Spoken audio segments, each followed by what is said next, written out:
చిన్న తప్పు చేసినా, పెద్ద తప్పు చేసినా ఏదో ఒక రోజు మాత్రం పోలీసులకు దొరకాల్సిందే. ఆ తప్పుకు శిక్ష పడాల్సిందే. ఇవన్నీ మనం చాలా సార్లు సినిమాల్లో చూస్తుంటాం, టీవీలో చూస్తూ ఉంటాం. ఇవన్నీ న్యూస్‌లో గూడా చూస్తుంటాం. ఇదంతా ఎందుకు చెప్తున్నానంటే, ఐబొమ్మ రవి గురించే చెప్తున్నాను. ఐబొమ్మ రవి కూడా చిన్న మిస్టేక్ వల్లనే దొరికిపోయాడు.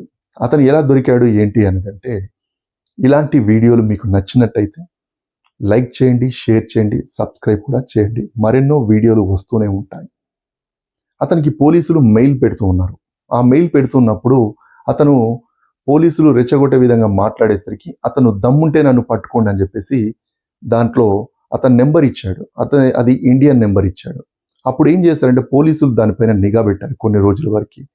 సో తర్వాత ఏం చేశాడంటే ఈ ఐబొమ్మ రవి ఆ నెంబర్ ద్వారా ఇండియాలో ఉన్నటువంటి మన హైదరాబాద్లో ఉన్నటువంటి అతని ఫ్రెండ్ నిఖిల్కి ఒక మెసేజ్ పంపించాడు. ఆ మెసేజ్ పంపించినప్పుడు పోలీసులు అలర్ట్ అయి ఆ నిఖిల్ను పట్టుకున్నారు.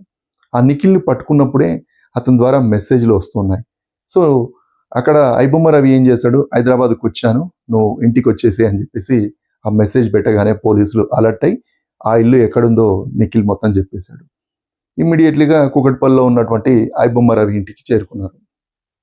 చేరుకున్న తర్వాత ఐబొమ్మ రవికి తెలిసిపోయింది, పోలీసులు వచ్చారు, నా కోసం డోర్ కొడుతున్నారని చెప్పేసి అతను మళ్ళీ మెసేజ్లు నిఖిల్కు పెడుతున్నాడు.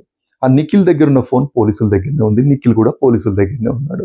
సో ఆ విషయం తెలియనటువంటి రవి ఆ మెసేజ్ పెడుతున్నప్పుడు ఇది పోలీసులు చూస్తున్నారనేది రవికి తెలియదు. సో ఇమ్మీడియట్లీగా డోర్ ఓపెన్ చేసిన తర్వాత రవి లోపల ఏం చేయాలనో అది చేసేసాడు. ల్యాప్టాప్స్ను దాచిపెట్టడం. సో పోలీసులకు తెలుసు కదా, ఎక్కడ ఆ ఇల్లు మొత్తం వెతికితే ఎక్కడైనా దొరుకుతూనే ఉంటాయి. రూఫ్ టాప్లో కానీ, లేదంటే ఫాల్ సీలింగ్లో కానీ, బాత్రూంలో కానీ, మంచం కింద కానీ, లేకపోతే ఎక్కడ అన్నీ వెతకగానే అతనికి సంబంధించినటువంటి మొత్తం డేటా దొరికిపోయింది.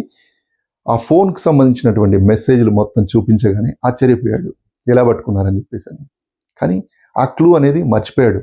అతను ఆ నెంబర్ ఇవ్వడం అనేదే పోలీసులకు ఈ క్లూ దొరికింది. చాలామంది అంతకుముందు అన్నారు భార్య పట్టించింది, భార్యకు మెసేజ్ పెట్టడం ద్వారానే, లేదంటే విడాకులు తీసుకోవాలనుకున్నారు, ఇదంతా చెప్పారు. కానీ ఇదంతా ట్రాష్.